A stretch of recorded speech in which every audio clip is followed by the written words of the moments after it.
सुल्तानपुर चौक घंटाघर क्षेत्र के ठठेरी बाजार में दिन दहाड़े हुए आभूषण व्यवसायी के यहां डकैती कांड के मामले में उन्नाव पुलिस एवं एसटीएफ के एनकाउंटर में मारे गए अनुज प्रताप सिंह की बहन ने एनकाउंटर पर बड़ा सवाल उठाया है और एनकाउंटर को फर्जी करार दिया है।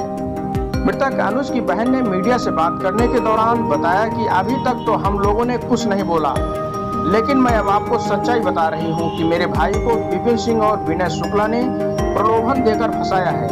फिलहाल अनुज की बहन का कहना है कि न्याय देना पुलिस और एसटीएफ का काम नहीं है, बल्कि कोर्ट का काम है, जिन्होंने फर्जी एनकाउंटर कर मेरे भाई को मार दिया है। ये कानून वास्तव में अंधा है, यहाँ कोई इंसाफ नहीं मिल रहा। 35 से 40 मुकदमे वाले खुलेआम घूम रहे हैं और जिस पर एक मुकदमा है उसका एनकाउंटर पुलिस कर दे रही है।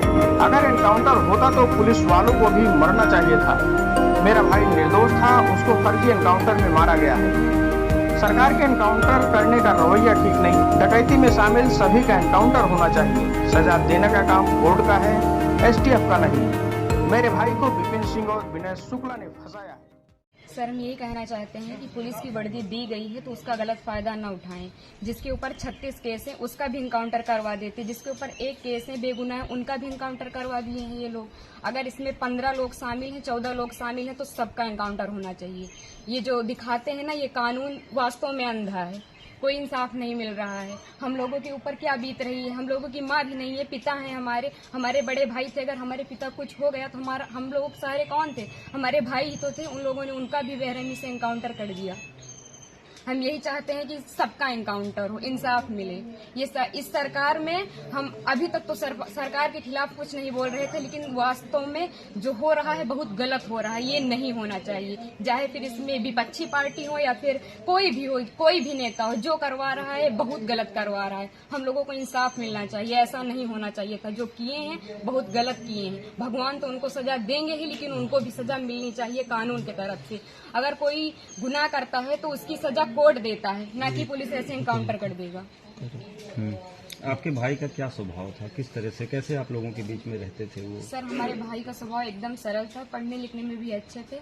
हम लोगों के साथ एकदम फ्रेंड के जैसे बिहेवियर उनका था, और गए थे तो बात भी होती थी, और हम लोगों से बहुत ज्यादा उनको लगाव स्नेह था, जैसे कि हर एक भाई बहन में होता है। और आज ये सुनने के बाद जैसे लग रहा है कि हम लोगों के जमीन पैर से एकदम खिसक गई हो। जो कानून ने किया उनको ऐसा नहीं करना चाहिए। अगर वो मिल गए थे, झूठी दिखा रहे हैं कि फायरिंग हुई, मुठभेड़ हुआ। अगर कोई छिप रहा है डर की कि हमारा एनकाउंटर ना हो जाए, तो ये झूठा अफवाह क्यों फैला रहे हैं कि फायरिंग हुई, मुठभेड़ हुआ? कुछ नहीं हुआ। उसमें फिर पुलिस को भी मरना चाहिए था ना, पुलिस का एनकाउंटर क्यों नहीं हुआ? आखिरी बार कब आए थे आपके भाई? आखिरी बार 3 जून को आए थे, 4 जून को उनका टिकट था, वापस चले गए थे सूरत, वहीं रहते थे। तो क्या एक साजिश तहत आपके भाई की हत्या हुई, एसटीएफ ने कराया? और इसमें जो विपिन सिंह है और जो विनय शुक्ला हैं, वो हमारे घर पे आए थे, 3-4 बार आए थे, और हमारे भाई पढ़ाई करते थे। अभी तक हम ये सब बयान नहीं करना चाहते थे, लेकिन अब हम एकदम सच्चाई बता रहे हैं।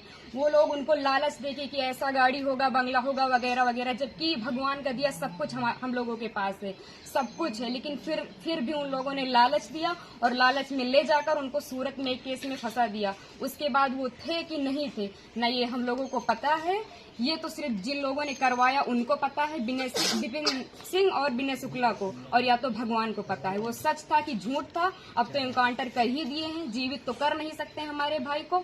बस हम ये चाहते हैं कि जिन्होंने एनकाउंटर किया उनके ऊपर केस होना चाहिए, कि अगर कोई गुनाह होता है तो उसकी सजा कोर्ट देगा, ना कि एसटीएफ वाले या फिर पुलिस वाले। बस हम यही चाहते हैं।